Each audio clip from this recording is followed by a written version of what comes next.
World War II, when he fought at Arnhem, found his own relatives, was among the first Allied troops to cross the Rhine and helped to take Himmler into custody, was another memorable stage in Herzog's career. I remember a short period of service in Northern Ireland, going across to Normandy, the whole push through France, liberation of Brussels, our division liberated Brussels. I went back to look for my family in Paris during that period and found my aunt. I found two aunts, as a matter of fact, in Paris, and found that one of my cousins had been, a young girl of 21, had been transported to Auschwitz and disappeared. And afterwards then I remember the break into Germany. I was with the 1st Division, which crossed the border on the west into Germany, and everything that happened in Germany, the terrifying experience of the camps, of the concentration camps, which we first met. You were also in the group of British officers who received Himmler when he eventually surrendered. I was in the camp, special camp which was set up. This was after the war, after the conclusion of hostilities. Special camp which was set up to try to find all the Nazi leadership. And we concentrated in that camp all the secretaries and drivers and assistants of the leadership of Germany in order to find out exactly where we might be able to track them down. And to that camp, a man was sent who turned out to be Himmler because he had come from Flensburg, which was then the German capital. And anybody, he came as a sergeant in the field police, secret field police, and that was already a suspect in itself, and he'd come from Flensburg, and so they decided to lock him up. Had he made himself a private in the secret field police, he wouldn't have been arrested, and would have probably got away. And at some stage or other, he felt that maybe he would be recognized by the other Germans. I don't know why he did it, but he gave himself up. How did we had him for an hour or so, and then they came from army headquarters and took him away, where he committed suicide. How did it feel for a Jew to see this man, of all the people in Europe? It was terrifying, and at the same time, it was too great an event to create any immediate impression on you.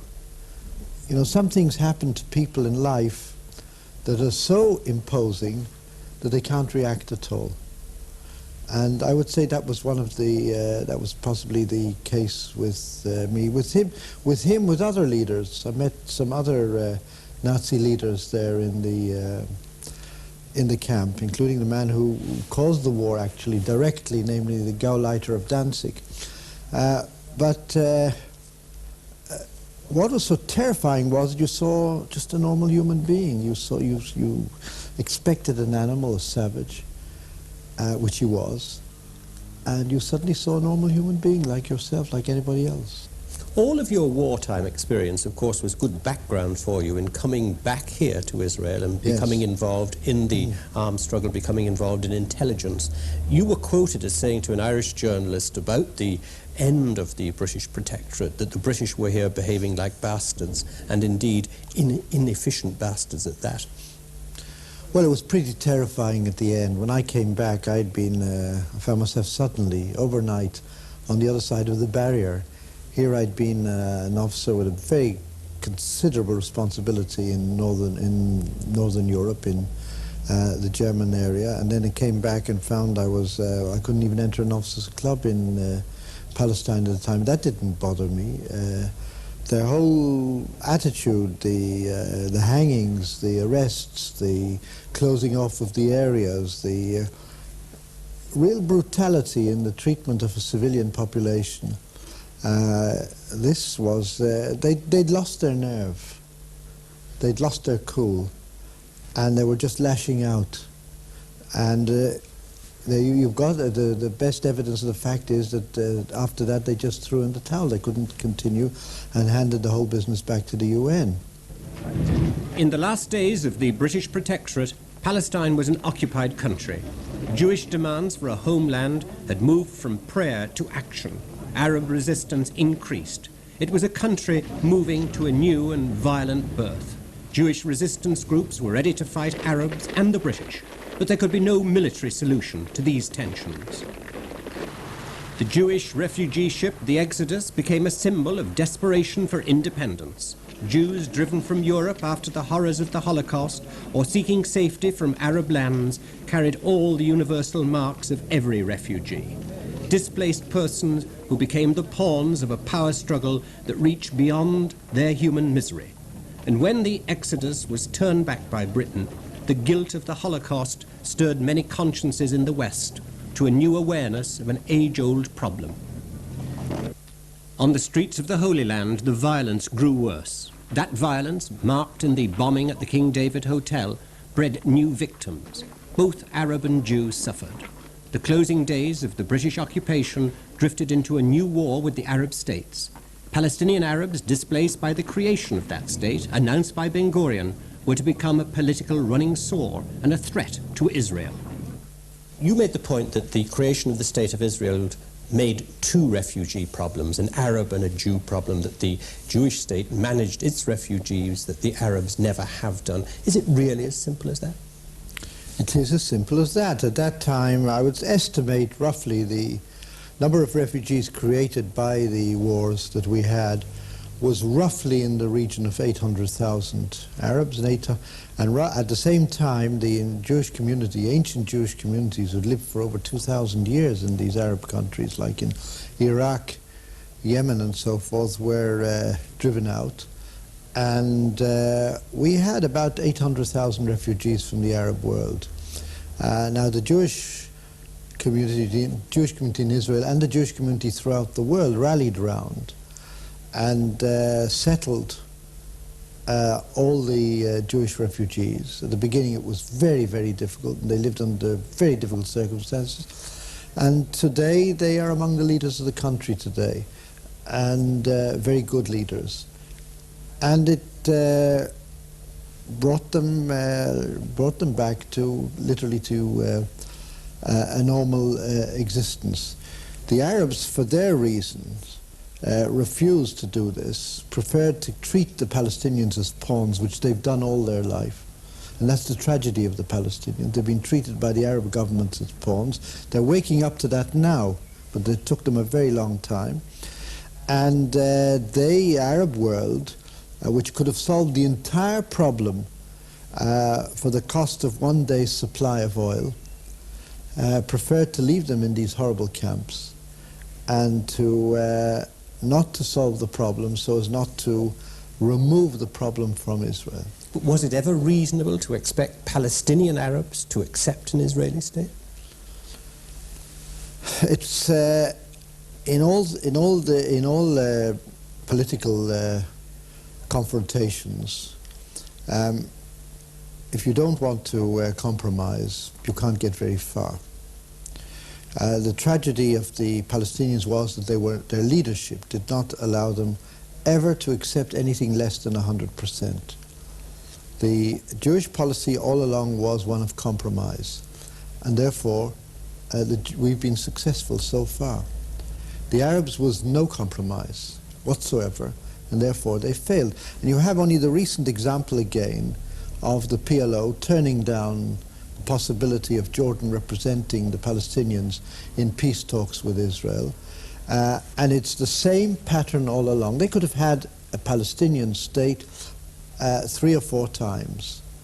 They were offered it, and we agreed to it on these occasions. And what's happened is every single time they turn it down because they're not getting 100%. Only later, after it's too late, to regret and say, I'm willing to go back and take what I turned down. But looked at from an Arab point of view, couldn't it easily be said that you have been the aggressors, you were the people who took their land, you occupied, you were the people who launched 2 preemptive strikes against them? No, that's not historically correct. There was an arrangement made after... I'm not talking now about the historic right of the Jewish people to this country. I'm not talking about the Bible. I'm not talking about our links. I'm not talking about what Jerusalem, for instance, means to the Jews. And you go out into into any street in Ireland or elsewhere and ask any child what Jerusalem means, and he will immediately associate it with the Jewish people and with the Bible. I'm not talking about, let's put that aside, but from an international point of view, arrangements were made to set up a Jewish national home in Palestine without dispossessing the local population, without prejudice to the local Arab population. There were not many Arabs in the country at the time. And that which was welcomed by some of the Arab leaders, including King Faisal at the Versailles Conference. What happened was that the Arab leadership refused to accept this over the years, and the great tragedy was that while we held out our hand for peace and were willing to coexist with them, they were unwilling to accept that hand of peace. And as a result of following the intransigent approach of their leadership, they've reached the tragic situation where they are today. As I say, they could have had a state. They were offered in 1938. The British set up the Peel Commission report, which the Jews accepted. It was going to be partition. They could have had it under the United Nations in 1947, the partition agreement. They could have had an Arab state side by side with the Jewish state. In other words, the world recognized on every occasion that they examined the problem, including the United Nations, that the Jews had a right to a state here. The question was, how do you get together with the Arab population? The Arab population never, until this day, has never agreed to discuss peace or compromise with the Jewish people. The only person who had the courage in the Arab world to do that was President Sadat, with the results that you saw. In 1967, after the Israeli triumph in the Six-Day War, Chaim Herzog returned to Jerusalem. It was a return that seemed to marry professional success and personal sorrow. Here on the Mount of Olives, he picked his way through the desecrated tombstones of his grandparents, desecrated during the Jordanian occupation. And that seemed an unsure foundation on which to build good Arab-Israeli relations for the man who was to become, for the first time in 2,000 years, Jewish governor of Judea and Samaria. For yourself, 1967, of course, a high point of your own career. You're the first Jewish governor there for 2,000 years. How easy was it for you, picking your way through the tombstones that had been desecrated, the tombstones of your own people, your own family? How easy was it for you to take on that governorship? It wasn't difficult because, number one, it was a great historic occasion, and again you were in a situation where you just couldn't comprehend the importance of these events against the background of national history of over 3,000 years. But it wasn't that difficult because the Arabs were willing to cooperate.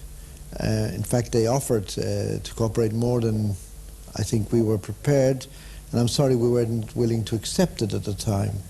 But would you have preferred to go further in 1967 and offer autonomy, for instance? I did suggest to our government that they be given autonomy. I spoke to the Arab leadership and suggested our government they be given autonomy within the framework of Israeli sovereignty.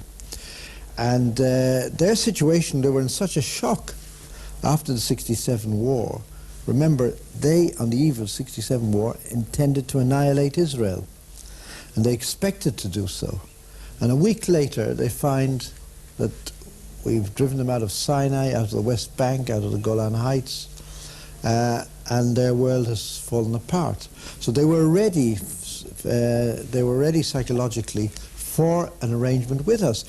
And at that time, the government of Israel on the 19th of June 1967 offered to hand back the whole of Sinai in return for peace and demilitarization, to hand back the whole of the Golan Heights in return for peace and demilitarization. I was part of a team that was preparing position papers in order to negotiate some compromise with King Hussein on the West Bank, under the direction of the government, which included Mr. Begin at that time. The Arab reply to this, under Soviet pressure at the time, but also because of their own foolhardiness, was the three no's of Khartoum, which is no recognition of Israel, no negotiations with Israel, no peace with Israel. And so the tragedy continued. Also, of course, the triumph continued for Israel, but it opened up a new can of worms, the territories, the question of settlement. You've described repeatedly, you've described the question of settlements as a side issue. Is it really such a side issue? Well, I wouldn't say it's a side issue, but I'd like to go back to, you asked me before about how difficult it was to be the governor. A very important thing was the Israeli attitude at the time, what General Dayan laid down as a policy. And the policy he laid down at the time was that he did not want us to interfere in the Arab life. They're there to rule themselves. We're to rule through the Arab leadership. And that we did. And as he put it to me with a smile, we're suffering enough ourselves from Israeli bureaucracy. They don't deserve it. Matching those Arab three no's in the Khartoum Declaration, you have the Israeli no to the notion of a Palestinian state on the West Bank. Now, can you really justify that? Oh yes, if you just have to look back at our experience. My home was under shell fire in the 1967 war from Jordanian artillery at Kalkilia, which is not far from here. In fact, if you stand there on the hill at Kalkilia, you can see this street where we are now, and we're well within range of artillery fire. The children were in a slit trench in the garden at the time. The area, having the area of the West Bank as an independent Palestinian state, which incidentally would be led by the PLO, which is linked to the Soviet Union, would mean that we would have the Soviet Union literally on our doorsteps here, and I'm not exaggerating. We can't take that danger would exist. We can't take that chance. Our great weakness was that we had a narrow waistline along the coast, and we're sitting here along the coast, just north of here, about 20 minutes north of here. The waistline of Israel was about 9 miles wide, and it only needed one armoured thrust in order to cut Israel in half. So all of this led us to an understanding that we can't risk that ever again. The debris of war dots the landscape of modern Israel. These are national monuments, shrines to those who died in a series of wars. Because the story of this state has been a succession of armed struggles, and in all of them, Herzog played a central part. In the original War of Independence in 1948 and 49, first against the British and then against the Arabs to maintain the new state, Herzog was director of military intelligence. In 1956, during the Sinai campaign, he was the commanding officer of the Jerusalem district. And then, in the Six-Day War, when Israel struck first, and again in the Yom Kippur War, his was the voice of Israel, for his own people and for a larger world. He's reflected, written extensively, of his experience during those campaigns. And it was no easy task to justify a nation that seemed committed to living by the sword. As war followed war, Israeli victories were often balanced against the loss of political friends. In learning to stand alone, it increasingly runs the risk of being left alone and isolated. What about Israel's lost chances? You've written in 1971 that Golda Meir perhaps missed a chance of a settlement, an early settlement with Sadat. That was when Sadat proposed peace, and Mrs. Meir said, ironically, that will be the day. But apparently Sadat did intend peace at the time. People did not appreciate it. There were negotiations. General Dayan at the same time proposed peace, proposed a partial withdrawal from the Suez Canal. And the distance between them was not far. It was very tragic. And what I've said, what I've written is that had instead of Gunnar Jarring, a Swedish diplomat sent by the UN... He was the personal representative of the Secretary General. He was the personal representative of the Secretary General. Instead of him negotiating this, had there been a Henry Kissinger at that time, we could, in all probability, have avoided the 1973 war. The Yom Kippur War. The Yom Kippur War, yeah. But you miscalculated the degree of moderation on the Arab side there. Do you miscalculate the degree of possible moderation in the PLO? Yes, no, we don't miscalculate it. We are aware of the situation in the PLO. We're very aware of the situation in the PLO. The PLO is, it's a big there's a very big difference between PLO and the Arab world, or even the remainder of the Palestinians. You've got to remember there's a large body of Palestinian opinion which is not necessarily in favor of the PLO. And you in Ireland can understand this better than anywhere else in the world, that not always the extremists represent the sense of the general sense of the public. Well, that's the situation today, in my view, amongst the Palestinians, amongst a great part of the Palestinians. The Palestinians live by the Palestine National Council, but Palestine National Council's statements, and by the Palestine Covenant, which calls, in effect, for the destruction of Israel in at least 3 of its paragraphs. And therefore, you're dealing here with an organization which is devoted to the destruction of Israel. But there are many people now, in recent times, looking at the state of Israel and saying, here is a state which has been so constantly at war. You yourself have said you've spent 40 years in conflict. They see Israeli forces in the Lebanon. They see you supporting Haddad. They wonder whether you're not investing far more in aggression than is necessary. I don't see what's wrong with Haddad. You say this as if there's anything wrong with Haddad, who, in our view, has been a Lebanese patriot who's succeeded in uniting Muslims and Christians under his command. You'd accept it's a view not shared by many other people.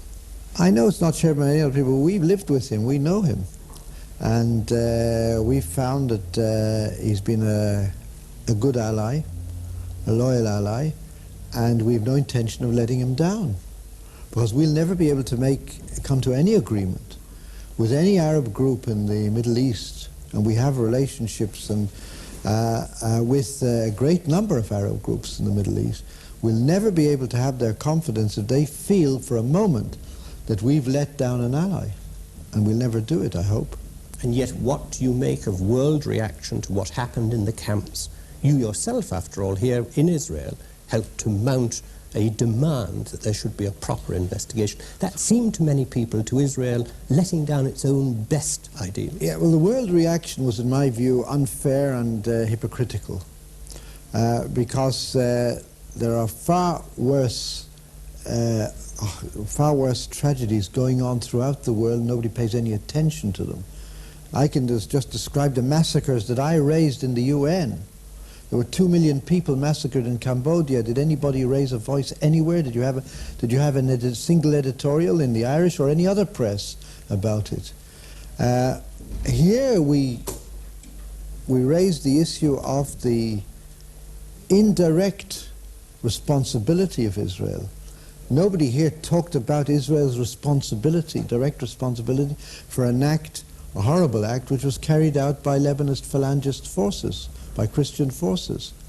But since we were responsible for the overall area, we said we've got to take part of the blame for that, for an indirect responsibility, and therefore set up a commission of inquiry. There was a demand, a public demand. The government acceded to the public demand, and the commission of inquiry didn't pull its punches. It let the chips lie where they fell.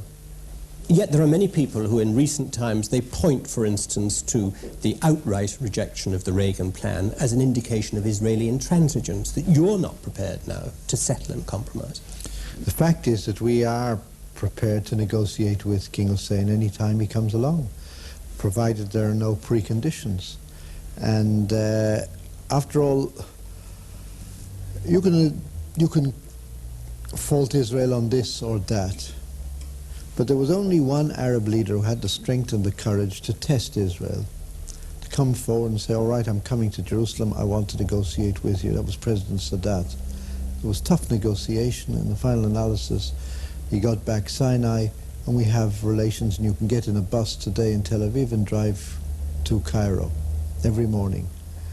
And that happened because there was one great leader there. If King Hussein had the strength and the courage to do that now, we could also come to an arrangement, I'm sure, with Jordan on the whole Palestinian issue. Anyway, the government of Israel is prepared to do that. Each one has a different solution. The government has a different solution and the opposition has a different solution. But both the government and the opposition are prepared to negotiate. Do you think now that internal politics within Israel itself are creating some problems of intransigence? Internal politics, of course, lay down the various policies, definitely. But the fact is that the Arabs have not put the Israeli electorate on the spot by saying, right, we're ready to come and negotiate without any preconditions. If they did so, then internal politics would have to decide what policy to adopt. And if the Israeli public, which is an electorate which is quite a sophisticated electorate, saw that you could, following the Sadat experience, achieve something by negotiation, then I'm sure it would react accordingly. What's your vision of Israel over the next decade? During the period of your presidency, do you see something like a creeping normalization of relations with the Arab world? I think we're moving. I think we've passed really a watershed in the Middle East. In the past, the word Israel was a dirty word. The word peace was a dirty word. That's all over. The debate in the Arab world today is not whether or not to negotiate with Israel. The debate in the Arab world today, and this is the great revolution that has occurred, is what you get out of negotiations with Israel. Can this or that Arab leader deliver the goods? In other words, the concept of negotiating with Israel and of living with Israel in peace is no longer rejected in the Middle East.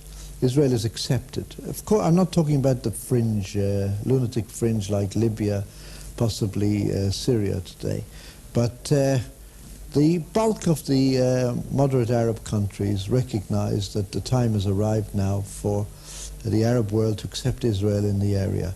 The question is on what conditions. That's the issue. How do you negotiate? What do you negotiate?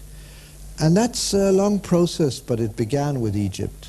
If you look back 15 years ago, where were we? In the Six-Day War, where the word Israel was printed even in the Jordanian press in inverted commas. And today, you have a Hebrew program on television every night from Jordan in which the news about Israel is reported. It's slanted, but there's a lot of impartial reporting going on. Israel is accepted. The idea of relations with Egypt, the idea that we have embassies in each country, it's forgotten now in the Arab world. It's taken for granted.